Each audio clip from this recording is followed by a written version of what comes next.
As you already might know, most of the antinatalism debate revolves around environmental aspects and the problem of suffering. However, despite some research, I have not yet encountered the term Socioeconomic Antinatalism, so I'm going to use it now. The idea is very simple. No civilized society has ever managed to sustain itself without the exploitation of cheap labor. This counts for capitalism as well as for socialism. Even though the Soviet Union had better working conditions, lesser income inequality, far lower rents and a better healthcare system than the United States during that time. This is because the socialist society aims to satisfy the need of the many, not the greed of the few.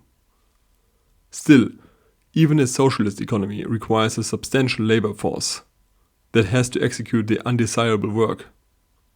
The people who have to do these jobs would not do them if there was a better opportunity for them in the first place.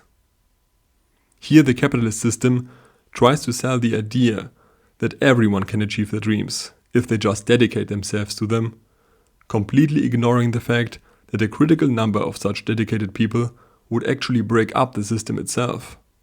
The dreams that a few people live always come at the expense of the many who do not make it.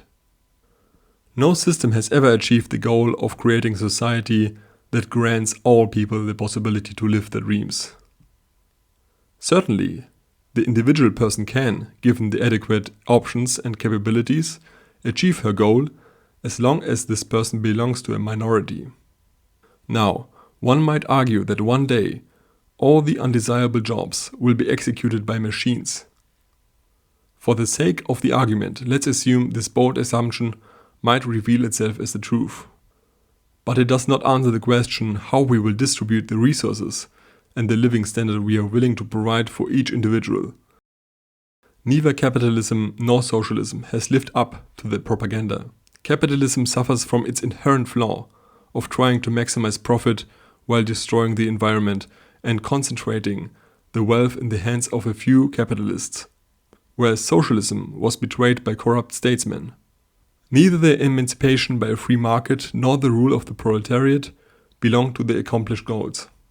People who have the inferior education, the smaller bank account, and a lack of connections will always pull the short straw.